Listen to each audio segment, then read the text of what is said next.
Totali niveau. Maman yo matisa niveau te. Te. Totali niveau na Facebook. Bobo tika bango ba matisa niveau. Soki eza ya nzambe, ba mata niveau. So eza ya nzambe te, ba okita niveau.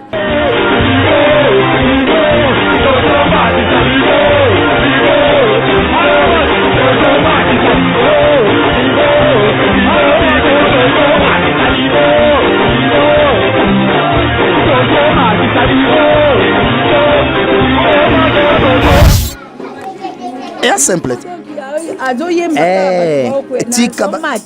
Oui, omoni ba formule les oyaka ke belé.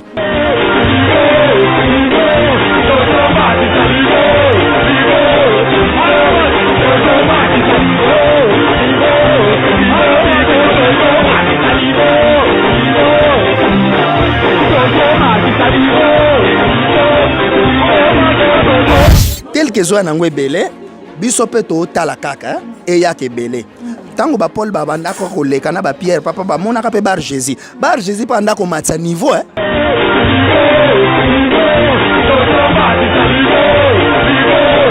bon a baza mikolo ba tata on a toyebi bango depuis kala parce que papa na katiote par rapport à quoi par rapport à lobby qui est diabolique par rapport à ba ndekomsu ya basi o ba ya ka vers ba pasteur ya sala kirdam papa tena na lala kina mutu boye na kota kina hôtel boye na koya ki parce qu'il y a beaucoup de pasteurs ba koyi lelo ba victime à cause ya ba kirdam makambo sera yebisiye pasteur tamususu na sala ngoto mo pasteur akoya sala ngona serwana mais ba pesa moto responsabilité te ka boina makambo na salité ndenge tozaka na formation toyekolaka zomo donc jamais bako pesa o likambo yoko konde même nzambe mo lo bakena ko tanto to de la ya ba force na nzamba za bongo comment nzamba bon biso bakambo ne zande ba sentiment ya biso surtout na ba serviteur oyo bazo kamba tout ça pona garder ka moto tika na pesa ka eloko asala mais nanu asala ngote papa Bosco Kindomba a lobby qui est kirdam eza diabolique. Kirdam est diabolique. Na yebselongo passer nanga soba yebisanga. Yesu asali mutu kirdam. Yesu ba ele mutu malade. Ta ba ele mutu mo boye agité na milimo. Yesu pa simbe nanu azong atali nanu ba parana abi e bandaki ndenge nini yango zuiye. Il fallait ayeba. Zomo e bandaki ndenge nini mais azane Yesu ayebine normalement. Sera ye ko tubela po yoyo ki makambo niveau makambo yebiselinga e fona kota na mabonde pona o simba bisimba te poso ya ki pe na piège na e rejoyo ozali bende te ezali yango moni bibe bifuye mais oui tango e yinde la ba mukuna wate o mona te ba o asoki o azize nani mwana ne o musu akenda prophète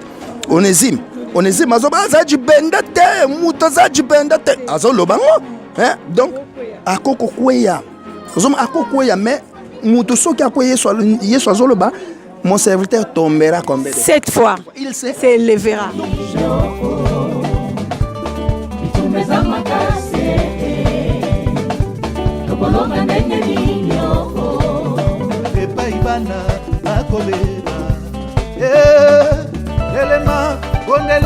Yesu azana bomoi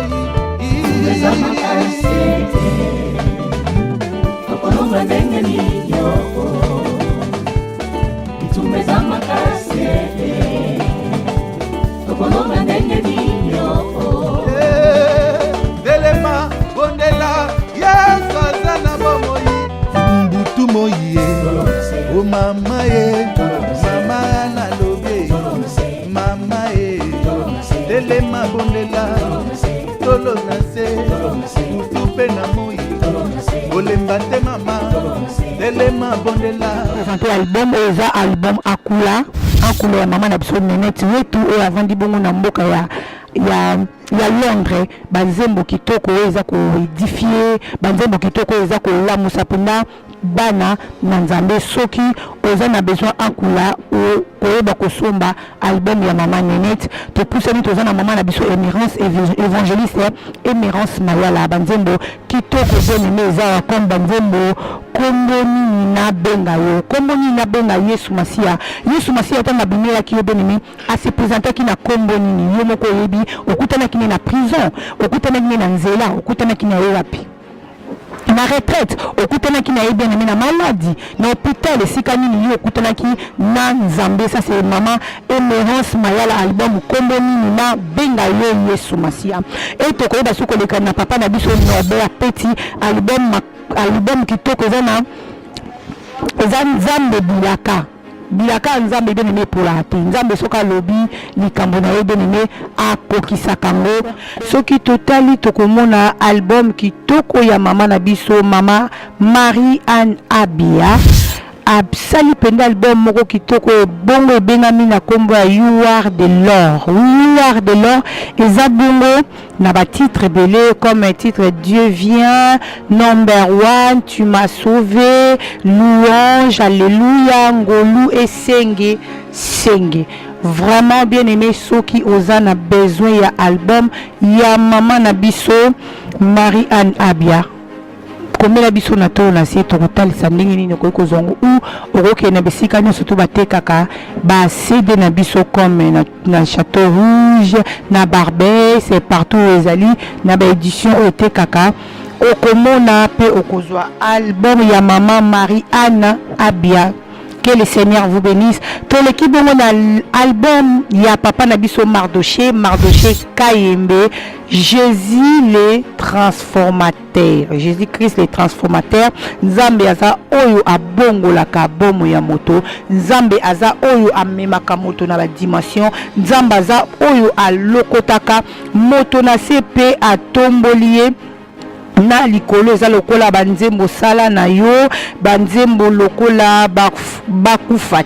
bakufate donc bazala bamona bolamo nzamba kosala tolo na se bamona nzenge nzambe azomatisa tolo na se soki oza na besoin ya album ya notre frère Madoché Kayembe bien aimé okoki koleka na Château Rouge partout où okomini Franc na biso Mardoché Kayembe na Facebook na ye okozwa album na ye ou obengi biso na bureau na biso ya tolo na se tokoyebisa ndenge nini okoki kosala po ozwa album ya notre frère Mardoché Kayembe Jésus-Christ le transformateur. Que le Seigneur vous bénisse.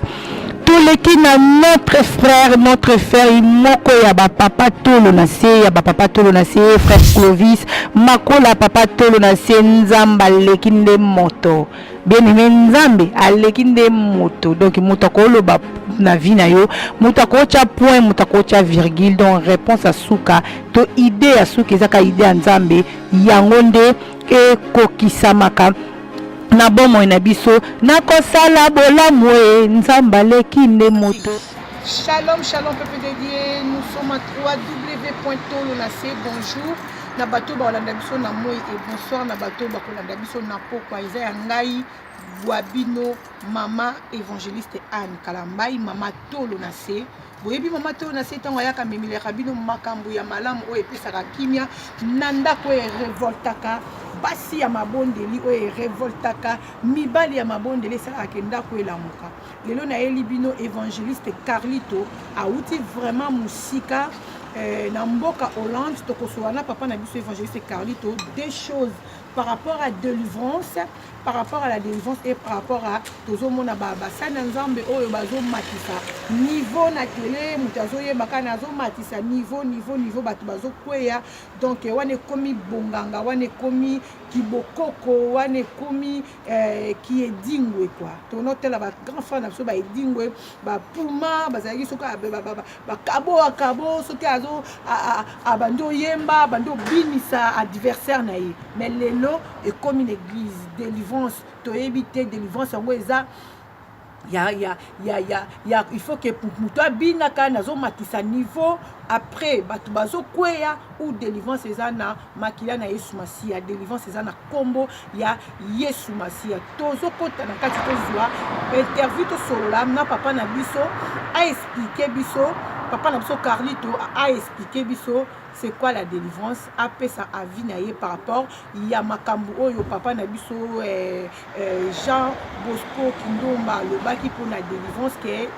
des pires dames et diaboliques. On va parler aussi de ça et de deuxième on va parler aussi sur la délivrance tozo matisa niveau tozo bandana nous la vidéo wana tozo matisa niveau tozo tala mosala nzambe o azo kwesa bato ba musicien bazo yemba tozo matisa niveau bato bazo kweya bato bazo zo molimo to bandana na vidéo na totala na bino ensemble pe tozonga na papa na biso Carlito poto développer na bino ensemble que le Seigneur vous bénisse Eli Yanzambe chela biso na no vidéo ya komatisa niveau après tozonga na plateau merci.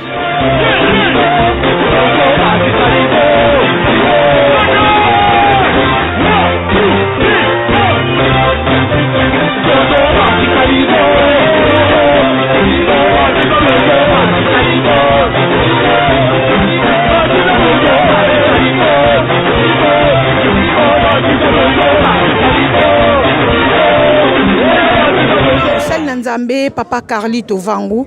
papa shalom shalom monsieur namoni papa ozara na France to uti libanda bon nazara na France te mais toyebi France oyebi France do uti libanda uti na mboka na uti libanda na mboka Hollande na mboka Hollande c'est quelque chose des autres oyebisa bandeko ya Hollande kuna ndenge nini isha eleki na France en tout cas isha eleki très kitoko to sepeli basio bateya wa na conseil bino botika bas bateya na bango botika on bateya po nzambe pa ba onteki boteya te bateya tika bateya parce que bien apôtre Paul mutaloba ngalinga sijo makasi balobi apôtre Paul aloba que femme taise-toi. Non, au moni de sang, moi si azana droit à parler à parole te. Ah, to solo la bien. Sikoyo balobi Paul alobi bon te. Kaka na même Corinthiens ngo soki na se bo ba femme nyonso Paul onda tika la banda kwa ya kuta ngo femme bazoko exhorter bazote ya baninga bazalaki bana mibali. Bazali bana mibali te kaka Paul te. Mais Paul aloba on a moi raison moko quelconque parce que so tali na ba version soninga loba que non pona ni po moi si mutako ya kaliboso mais azali ndeko ninga ko laksa ko sala keba nde zomo eza n'importe quel moi cité mutazana droit ko le kaliboso obi na Israël po ba benga yo mwana o yakola do ba utilisateur moko ios wana pe ba utilisanga na Jésus tango akomi mature azaki fils metanga komi pena muto akomi ya kokuba nde babenge ios ndalaki na droit kwa okendo ko passer na mai ozomona akoli pa lo baliboso batu siko boyango montanga akoma kindengwana makama lobe ka musabato bazondi moka te me yo uti wapi yo zap OK eza makambo ya classe ya Moïse eza classe à Jésus te ozomona chacun a sa classe na siko bato balingi classe à Moïse trop musana bango ko empêcher bato mais na classe à Jésus a commis son na quatre royaume ba sacrificateur malgré que ils ont niveau par niveau donc basi bazana esika na bango et puis bazana droit ya ko conseiller pe zomona eza gravité na tuna question moko eza pena en dehors ya sujet na biso ya Isa eza na mosala nzambe mo mikolo nazo sa na thème mo boye na ba pasteur mususu ke nzambe aza congolais te eza na pasteur na biso moko ya congolais alobi ke il faut to utiliser mingi nouveau testament to utiliser ancien testament te lo ni no ko penser ni no ko mema wana ba yebsa biso bo na théologie hein so lingote à Nouveau Testament bien faut yeba bien Ancien Testament zomon Ancien Testament soki to boyango kasi Moïse abandon le l'Ancien Testament tina Yesu hein ba Isaïe ba loba ba prophétisate hein kasi makambo yo Yesu aloba ki na Ancien Testament oh nzamba aloba na Ancien Testament ezalaki ka ye mon nzambeti et na Nouveau Testament pe ezaka ye mon nzambeti donc nzambe abongwani te alobi ana omniscient omnipotent omniprésent secondaire ni to longola Ancien Testament totikala na Nouveau Testament wana même yemo Christ ozanango d'accord te parce que tangazo Christ tangazo loba na batu azozong sabango na nzambe ya ba prophète nzambe Abraham ozomban abiso soki boza penza ya solo bana ya Abraham pratiquer les œuvres d'Abraham point na loba ete ne pratiquer pas l'œuvre d'Abraham parce que l'œuvre d'Abraham c'est dans l'Ancien Testament tu vois. Donc quelque part totika ba doctrine oyo ezanango na tina te ebebisa musala nzambe yango ebele baza égaré pona ni muto na doctrine bo ekota na matoyo oyo ekoti ale e ambroye mu e bloquer mutu moya kende ce qu'on a vérité zate atikali na confusion est-ce que tondi mape Bouddha tondi makaka kimba onde kimba ko nzamba Kongo kimbangu komi Yesu a Congo nzamba wa mwindo akoma nzambe ba mwindu Congo nyonso elingi na kimbangu yango voilà même que na kata komba ya kisasa ya pona mboke bonga ezaka ke bon tozongela kimbangu edingwa lobi bien eza bukoko kindoki zomo est-ce que papa na toloba non est-ce que kimbangu ngo tanga zaka viva bandima ka na lobi makamu so fo nzamba révéler yo po biso yo toza ba révélation ya kimbangu wana on comprend donc nakoyi kutu koloba ngo te poza la scandale pa bato ozomona ngo na kokage po na teya sur makambu wana mais na butu na mona befe ozomona donc na loba to tika penza nga na lobila Yesu pe na kolobela ka Yesu wana ozomona salut eza na maboko ya Yesu eza maboko ya kimbangu te Kongo wana po bika fo banini ba loge wana tututu ye wana ebuka na ekweya il faut to reconnaître nzambe moko lokola banda ko lobana Israël bo reconnaître ngai bo zonge pa na ngana obikisa mukili na bino mais biso to sala mabe na Congo ngo to memoka na kindoki bukoko eza kindoki mutalo bango akosa mutu te eza kindoki boko etuna bato basimba ka bakisi bien edingwe ye wana lobango ke non eza kindoki ozomona alors soki siko abike bokoko eza kindoki muta yebi kindoki aloka kasala makamutu bo ndime de point quand même aza clair lobi vérité que eza kindoki bokoko ya kindoki siko bo nzamba bokoko ti wapi bokoko ti wapi ozobo mamboka tozozonsa mboka na biso kaka sima biso moko ozomo monde ekoyi ko vivre sima pe ya Congo mais ezo vivre ngote poani parce que buzoba nyonso to na ba distraction mundela zo kena ye azo bonga na ye biso ndeto ya ka osenga ngunda ti to kufa ya na lobelo moko toze la retour à Christ pour na ko sauver mais toze la teke ko bonga ya Congo parce que tant oyo ya tant que tozo préparer pour Yesu ya na ye ezate que to préparer pour Congo bon pour papa pe Yesu oze la teke faut Congo bonga pour ya Yesu azane kutu wana te Yesu problème e ali mutu abongwa na po ya na gloire aya ne sika bien oya préparer nzamba préparer sika bien te na Congo a préparer sika bien na lola voyez nouvelle Jérusalem ya na lola ya wate amen mon papa to to pousse na sumo muke na sepeli penande na zo tam sundo uti no landi bonozo susute so za moi 2 jours moi 3 jours to kozwa rendez-vous penda to fana la plateau ya solo amen papa mosala nzambe wana eza papa na biso Jean Bosco Kindomba papa asali ba déclaration mususu a lobby que comme on est là on n'a pas droit de délivrance. Comme on est là. Comme tout ça déjà bana nzambe to yamba déjà Yesu délivrance ça pour na bisoté. Début ça car il faut déjà renouveler biso intelligence. Délivrance ezali pona ba païen. Est-ce que na tuna mosali na nzambe to mwana na nzambe. Azana droit à délivrance. Non le belo mobwe. L'Ancien Testament. Yesu selon la révélation ndenge Ancien Testament bana Israël bakenda ki Égypte Nathan on kola visiter bango à faire sortir bango est-ce que bana Israël na kati Égypte bazala ba santu ba santu te mais bazaki peuple nzambe nzamba cha mise à part et tozwaka vrai enseignement pe pa na bango nde bando bondela nzambe bazaki wana mais zwa likanisi kanisa tango babimisi bango ozoma tango nzamba visiter bango Moïse babimisi bango na nzambe Moïse ekomema bango tango babimi soki babima ke Egypte do babimi mukiliti comprendre ba ke ne vers batik Egypte na ba ke ne vers Kanati au monde to abo oyambi Yesu lokola mokoli pe mobikisi tango koti na vie ya kokende vers Kana na biso o eza lola yebango lokola nano comité komba et na kati wana donc eza na kokweya na kotelema ko avancer c'est-à-dire okoye kozano za mosantu oyebi nzambe mais papa eloko mo yepa ezuyo penza bon Yesu alobi même les Élis seront atteints voyez bo beli wana nani ba païen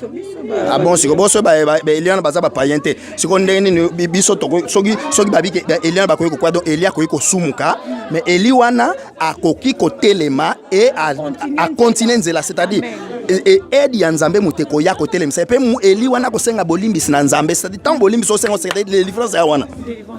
mais papa est-ce que église na Hollande comme on biso toza na les agapés na Hollande toza na Goshen tabernacle pa ya pasteur nanga pasteur Soba Pedro na Bruxelles donc papa nanga donc to papa nanga soba Pedro église à gauche en tabernacle et sur toza son église nous sommes en Hollande les agapés na kata mboka Dordrecht donc na berger Francis donc naza toujours na toujours travailler na bango na de papa wana donc ça ici est arrivé à pe na vie à bonzambo ça non que au passé pe moto kirdam. En tout cas, comme tu observes... Parce que l'homme de Dieu, patriarche, comme on appelle, Papa Bosco Kindomba, a lobby qui est Kirdam et ça diabolique. Kirdam est diabolique. Na yebselongo, passer dans la soba yebsanga. Yesu, asali mutu Kirdam. Yesu ba ele mutu malade. Taba ele mutu mo agité na milimo. Yesu pa simbe nanu, azong atali nanu ba parana abi. Et bandaki ndenge nini nini yango zuiye il fallait ayeba zomo e bandaki ndenge nini mais azane yesu ayebine normalement mais alinga ko la kisabiso kake avant simba mutu fo yeba likambo yango nini ko jamais ko attaquer mutu oyeba source likambo te eza impossible même na justice. Donc ce qu'on sambi sa moto il faut ba yeba histoire ngo za ndenge nini comme ça ba kotala ba donc ndenge za sekeza za boye do ba ko solution zomona donc bible le bikaka ke nature ils ont enseigné binoté donc ils a bien donc bon à baza mikolo batata on a tebi bon depuis kala parce que papa na katiote par rapport à quoi par rapport à lobby qui est diabolique par rapport à ba ndekomsu ya basi o ba yaka vers ba pasteur ya sala kirdam papa tena na lala kina mutu boye na kota kina hôtel boye na koya ki parce il y a beaucoup de pasteurs ba koyi lelo ba victime à cause ya ba kirdam makambo sera yebisiye pasteur tamususu na sala ngoto pasteur akoya sala on a serwana mais bapesa moto responsabilité te ka boina makambo na salité ndenge tozaka na formation toyekolaka zomo donc jamais bako pesa likambo yoko konde même nzambe mo lo bakena ko tanto to de la ya ba force na zomo non donc oza capable nango te na pesa musala wana te nzamba za bongo comment nzamba bon biso makambo ne zande ba sentiment ya biso surtout na ba serviteur oyo bazo kamba tout ça pona garder ka moto tika na pesa ka eloko asala mais nanu asala ngote non ndeto zande to sala musala avec protection ya nzambe bako eloka kawana obondeli nzambe po bando sala musala wana yango moni même bakaba délivrance so yeso azolo ba donc gêné pona yango zomo poni yeso abike gêné pona yango kasi sera ye ko tubela po yoyo ki makambo niveau makambo yebiselinga fona kota na mabonde pona o simba bisimba te poso ya ki na piège na e rejoyo ozali bende te ezali yango moni bibe bifuye mais oui tango eyinde la ba mukuna wate omona te ba soki oazize nani mwana ne o musu akenda prophète onezime azoba zaji bende te muto zaji bende te azolobango donc akoko kweya ozoma akoko ya mais muto soki akoye yeso azoloba mon serviteur tombera comme 7 fois il s'élèvera donc jamais okola za serviteur en nzambe ata kweye tala ba serviteur bele ba kweye na bible mais ba tellement David après quelque temps l'homme c'est l'homme mon cœur mais akweye kat aboma kutu moto sala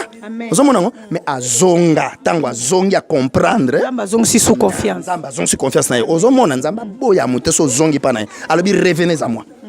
ozomona donc bon tel que vous êtes babiloko wana baviana tika baloba mais soki za ba doctrine moko oyo bazonga ba kotsa na batu po batu bazala freiner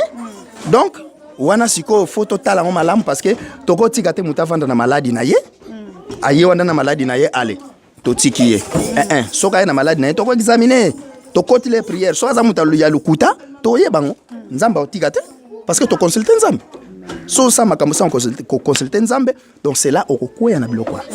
Mais papa nena tuna question mon comme Susu. Est-ce que tant que l'homme de Dieu aux okapé na ba songe na yo ba takipe ya ba femme mari de nuit. Mais est-ce que diable a banga mutu? Mais papa patriarche c'est Bosco Kindomba lobi ke soki oza mosala nzambe ozozo bataki ya ba femme mari de nuit c'est que bongo na otoza païen totalement païen. Na lo barabo yeso alaki mon santo aba santo sans péché. A outi pe jeûner prière il y a 40 jours et 40 nuits. Mais diable a bangi était. comprendre si qu'on a serviteur mais yesu mwana nzambe ta nzambe mais diable abangi yete aye penza bo abitala na proposer bo abangi yesu ta bosko abangi yesu te ngai diable banga tout ça la part des choses diable a une mission à Zosal. A une mission à Zoluka détruire. Biso peut on a mission à biso ko gagner ba âme. Pas que soit distraction, biso to gagner ba âme ya Nzambe, ba âme wana ba na église ba préparer bango pour na royaume ya Nzambe. Mutu nyonso azana droit de délivrance na ye, chaque jour ya vie na ye. Olalio lamuki kanisa na sumuka ki wapi tango bondeli eza délivrance ekoti wana. Bible dit le pardon, c'est une force qui libère. Bon, libère c'est quoi? Libère c'est quoi? Donc papa na biso passe azana ye azorani batakte ye azorani batakte ba mari de nuit à l'autre abando to na nyoso to balobaka boy. Soko zo bataka satana te, c'est que zaka ngambu na bango. Tu vois? Donc faut qu'on comprenne des choses. Moutan azoloba comprendre yembala moko. Ezate que ono bando kuku ko ye o que no te comprendre. Toujours sur la no beso na lo makambo ezanga pena tina ko. Donc yo mo na kat na yo ozoza conviction que makambo zo ba yango te. Bo Bible pe sepso to ba we ba biso na misala. Ah mais bien sûr. Nga on na ba ke ba vie na biso to ko ignorer bango te mais soki ba komi ko ya na makambo ya ndengo o ba zalaki nango te liboso. Donc comprendre que moi quelque part moi déviation est au Salem. Mais nous allons pas accepter ça.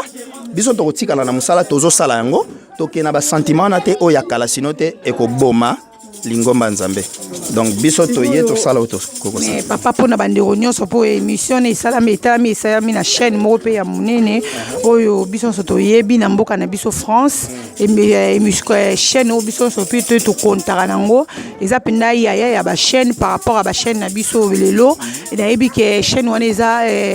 batu balanda ngo vraiment na monde entier batu belé balanda ngo na bandeko nyonso to balandi sema sabongo. Et koti na kati ya mitema bato ko bungisa pe bato nzela penser nini ko memela bato wana peut-être soki nzamba za na mutu ne moka linga bikisa nzamba osala tout alanda ngana yo po nzamba longole penser wana eloko nini ko yebisa bana nzala na ko yebisa onyo soki message ndengwana eloko liboso balobi yo sala dialogue na nzambe lukelo nga nzambe yebisa nzambe makambo ba bere o bando sala monde ba bloko la bate eza ko teya mobimba wana ne bate wana kasi ba kende bango moso na ndako bazwi bible ofongoli te bo bandis ko vérifier makambo mutongo azoloba na selon bible vraiment ndenge zoloba est-ce que ça juste est-ce que je dois mourir comme ça nga na yebi ke naza mon Christo mais na sumukaki mais na sumuki bona vandi na ngaka po na sina yamba Yesu renouvellement d'intelligence. Amoni yango. Mais renouvellement d'intelligence, on n'a pas pensé à fond muta solo là. Dans aux solo là, c'est ça qui redame. Mais papa, yango na lobi maman na ngai, hein? Maman na ngai, yango na lobi. Na ebiso papa so na koti na sujet yo parce que na landa ki yango na zaki scandalisé. Si oye moto aza éveillé, aza na connaissance à parole, oyo aza na jour na nzambe, tanga yo kamanga manengwana. Avant de seki mais bon de la nzambe ne pona bato na basane wana obi lelo ba chaîne belé ya o to ebaki ya minene awa elekisa ba n'importe quoi ya ba maté pe ba enseignement na kati na ba chaîne na bango bazo bateke ba bomande gaz ba chaîne na bango parce que bino boa ba so ya so ba chaîne za chrétien bo lekisi bato ndonga ba ko bom évangile bo bango ke bino pe bozo kufa nzamba se platé to mili monezo bunga se platé parce que message est keite et kei batebele ba yoki yango batebele ba foi na bango et dindi à cause ba enseignement wana exemple amuke exemple teme eloko amuke na loba ngai nzamba enseignanga dime ngaba nzamba landelanga dime pe na zula nkuba na beta melango donc jour après ça dime koki on appelle ça dime rien nzamba epsanga na butu na matoi na ngai abi jour no pesa dime c'est koki le kozo zela nini ngale psinza mete na kopesa mais zela nanu na makamfu na sana na lak na ola kanzambe ok nzamba bino fo pesa ngo na tiki deuxième jour le troisième jour na zui voiture na bimi bo na nzela ka bo kare kufi pan na kena on a garage tant na côté on a garage basali yango boye est tombé 160 € fona futa donc 160 € na ki 1600 € ya salaire na ngai voilà que nzamba yibinga te basenga donc 160 €. siko laka garagiste mundele ke na ya peso 160 si ma pesa ngana une voiture et ça le matin ozomon na kamata 160 wana na pesi na futi mais so na pesa lonka pa nzambe mala mokasi nde karenga kufanga te mone nzamba sa protéger bato bazoya baloba ke non dime ezalaka te nzamba donc ozomona ba biloko yango siko nga nzamba lobelinga na matoyi na ngayo siko na mto yelanga makamwa ndenge wana na ndima yo omoni toutefois nzambe il faut alobelaka bato même bapele kaka omo bapele ba serviteur nzambe fa yebisa yo nga na benga lokola serviteur nga na salango trop parce que na yebi nzambe depuis 84 ndenga yebi nzambe depuis 84 papa nanga Simon Lutumba ya Angola donc moi na dina bala ya libo ya parmi bana ya dina bala boso donc na lokola koko ya badina bana vous comprenez donc no wumeli to yebi makambo respect ya musala nzambe tokola na ba désordre de musala nzambe mais na respect yango tokendaka bongo zomona donc jamais mutako kosanga ba doctrine na boya ba désordre comme siko ngana olanda ngo jamais na kotika na authenticité ya ba potre na tikali wana oyelinga ba révélation ezanga tina mutulo makolo na yebi nzamba lobelanga na yebi ko nzambe mungongo naye donc jamais ko yakosanga tu vois to landa ngote muto so ayoki yango abondela nzambe akota na makomi nzamba oyebisai. Bien-aimé dans le Seigneur, Bolandi papa na biso Carlito a solo li penza soki nzamba sungi papa avant daka ate aza mutu na biso ya France te avant da na Hollande bana to na se ba luka bato a vérité bato a 100% o ba yebisa bango penda vérité nazozo rendez-vous na papa na biso to continuer susu masolo to vanda penda na plateau to fungola papa yo otali vidéo mozo le kanazo matisa niveau niveau otali niveau te bon totali niveau papa yo matisa niveau te totali niveau na Facebook bobo tika bango ba matisa niveau soki eza ya nzambe ba mata niveau so eza ya nzambe te ba okita niveau et simple tika oui omoni ba formule ezoya kaka ebele tel que ezoya nango ebele biso pe totala kaka eyaka ebele tango ba Paul babandako koleka na ba Pierre papa bamonaka pe bar Jésus pa ndako matisa niveau comprendre bar Jésus au matisa niveau moi c'est mususu kuto yazo ndima ba Paul baza pena ya nzambe esprit de pito comprendre bana nzambe mais eloko ezaki na ba discernement na kata ba apôtre batali pena ba bimargo zo kumisa biso ke toza ya nzambe mais no yebisa ke yo ya nzambe te et puis kanga munoko na ozomona ngo lelo siko batombola yo yozo sepela mais bato ba tombolo même ba master ka bosa mo sala ba tombolo mais oyebi bango te moni discernement feza mayele feza la ozomona donc tika ba mata niveau so eza nzambe ba mata niveau so eza nzambe te ba okita niveau et sinon mais kozala pe mayele bino pe bato bokene komi pesa bongo eloko nyonso ka ezo bima boke mbangu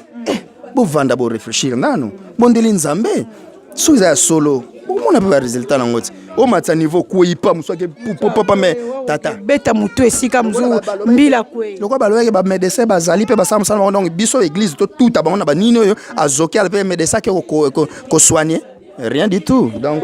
en tout cas toza la mayele tant ezape na mabe moni makambo ebandaka malembe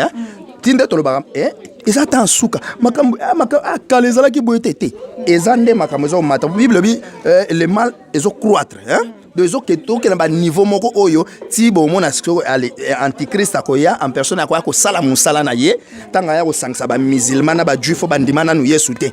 ozomona po ya ko distraire bango bien ba vandela bango na trône ndenge mukande Ezekiel ezoloba tanga ko va na trône sangisa bango baba ye yo pena nzambe. Quand on a deuxième partie nango, il y a 3 ans et demi nango, il y a mi balé wana. Tant qu'on se révolta parce qu'on nga nzambe, tant qu'on mi bimisato que nga nzambe. Ndesko pai, bato va comprendre bien. Zomona. Bible zoye bisabi sokutu soki to moni pena mabe matiti na liesa. Et mati pena tina liesa. Liesa c'est quoi? Église nzambe. Basala nzamba comme niveau bato ba okoya dans les vides azoyemba bato ba opanzana abomination de la désolation et matitina liese bibe biso bato totanga maloba nzambe tozwa garde Que le Seigneur nous bénisse. Merci papa na zuyo pena na intervention oyo au kanakite mais au état que mon na nzambe na humilité ni surtout ndimi kozwa micro na biso donc nzamba pambolo même bala sima et aux alamna sur rendez-vous. Que Dieu te bénisse. Amen. Merci. Amen. Amen. Donc toujours soutenir OK liboso talaka. Merci papa. Na sepela suta na mona ko boya. Amen. Yo yebanga te mais. Toko solo la toko vanda to beta masolo. Parce que na muta masolo ya kalawa. Akala amen. Yesu azib so musika. Nazo sepela na sepela ka boye. Ngata na mona boye nde. Siko nde na mona boye. Ana mona siko mutu mo azwa ko lobelo mabe. Azao négliger na loba ayebite. Soka yebaki ke mwana oto banda mona boye ndako maboye.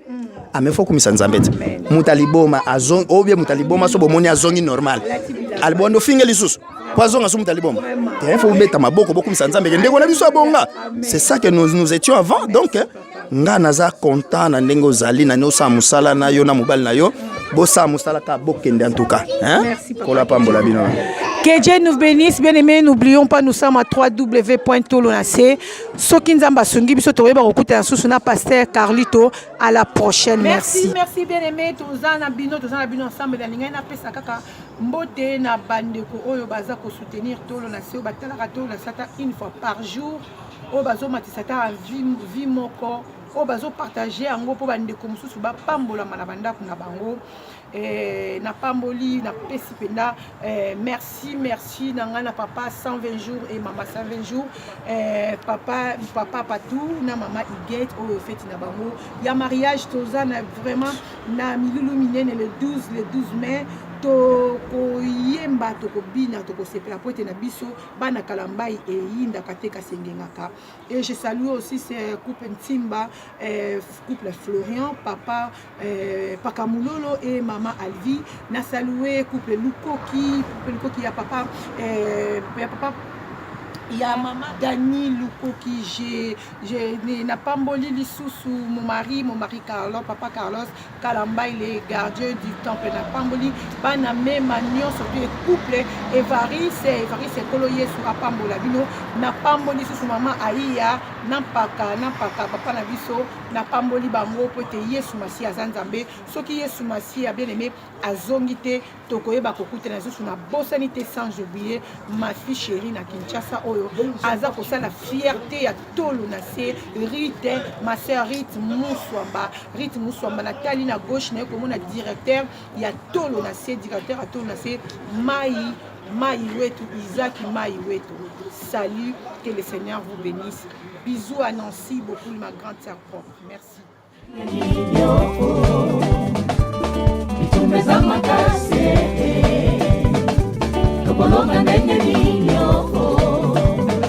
Bana akobeba elema bondela Yesu azana bomoi okolonga ndenge ninyoko itumeza makasete okolonga ndenge ninyoko elema bondela Yesu azana bomoi mbutu moye o mama ye mama na lobie mama ye telema bondela Tolonac utupe na moi olemba te mama telema bondela présenter album eza album akula ya mama na biso Nenette wetu oyo avandi bongo na mboka ya Londres banzembo kitoko eza ko édifier banzembo kitoko eza ko lamusa penda bana na nzambe soki oza na besoin akula koyeba kosomba album ya mama Nenette to pusani toza na mama na biso Émérance évangéliste Émérance Mayala banzembo kitoko beneme eza comme banzembo kombo nini na benga Yesu Masia tanga bimela ki yo beneme a se présenter ki na kombo nini yo moko yebi okutana ki na prison okutana ki na nzela okutana ki na wapi na retraite okutana ki na bien aimé na maladie na hôpital esika nini yo okutana ki na nzambe. Ça c'est maman Émérance Mayala album kombo nini na benga yo Yesu Masia et tokoyeba soko leka na papa na biso Norbert Petit album kitoko zana eza nzambe bilaka nzambe bien aimé pour la te nzambe soka lobi likambo na ye bien aimé akokisaka ngo soki totali tokomona album kitoko ya mama na biso mama Marie-Anne Abia absali penda album moko kitoko bongo ebengami na kombo ya You Are The Lord. You Are The Lord eza bongo na ba titre belé comme un titre Dieu vient, Number One, Tu m'as sauvé, Louange, Alléluia, Ngolu et Senge. Vraiment bien aimé soki oza na besoin ya album ya mama na biso Marie-Anne Abia. Komela biso na to na se to kotalisa ndenge nini ko zongo ou okoke na bisika nyonso to batekaka ba CD na biso comme na Château Rouge na Barbès c'est partout ezali na ba édition otekaka okomona pe okozwa album ya mama Marie-Anne Abia. Que le Seigneur vous bénisse. Tout l'équipe de mon album, il y a papa Nabiso Mardoché Kayembe, Jésus les transformateurs. Jésus-Christ les transformateurs. Nzambe aza oyo abongo la kabomo ya moto. Nzambe aza oyo amemaka moto na la dimension. Nzambe aza oyo alokotaka moto na sepe atombolie. Na likolo eza lokola banzembo sala na yo banzembo lokola bakufate donc bazala bamona bola mo nzamba kosala tolo na se bamona ndenge nzambe azomatisa tolo na se soki oza na besoin ya album ya notre frère Madoché Kayembe bien aimé okoki koleka na Château Rouge partout où okomini Franc na biso Mardoché Kayembe na Facebook na ye okozwa album na ye ou obengi biso na bureau na biso atolo na se tokoyebisa ndenge ni okoki kosala po ozwa album ya notre frère Mardoché Kayembe Jésus-Christ le transformateur. Que le Seigneur vous bénisse. Tous les qui na notre frère imoko ya ba papa tolo na se ya ba papa tolo na se frère Clovis makola papa tolo na se nzamba lekinde moto bien aimé nzambe alekinde moto donc moto koloba na vie na yo moto kocha point moto kocha virgule donc réponse à suka to idée à suka ezaka idée ya nzambe yango nde ekokisamaka na bomo na biso na kosala bolamu nzamba lekinde moto.